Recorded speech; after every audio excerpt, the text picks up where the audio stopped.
Setting up a Firebase database involves creating a Firebase project and configuring a database. Here's a step-by-step guide.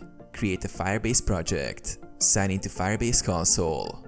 Click Add Project and provide the project name, location, and any additional information required. Complete the project setup by agreeing to Firebase terms and conditions. Access database setup. Once your Firebase project is created, navigate to the database section from the Firebase console. Click Create Database. Choose Database Mode. Firebase offers two database modes: Cloud Firestore, a flexible, scalable database for building web and mobile apps; Real-Time Database, a real-time database for syncing data between users in real time; Configure Database for Cloud Firestore.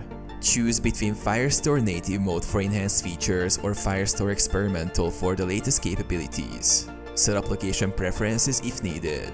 For real-time database, choose whether to use the database as a single location or multiple locations for redundancy and performance. Set rules. Define security rules to control who can read, write, and delete data.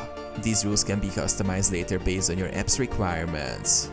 Access database. Once set up, you can interact with your Firebase database through the Firebase SDK in your app or web application. Data can be added, read, updated, or deleted programmatically.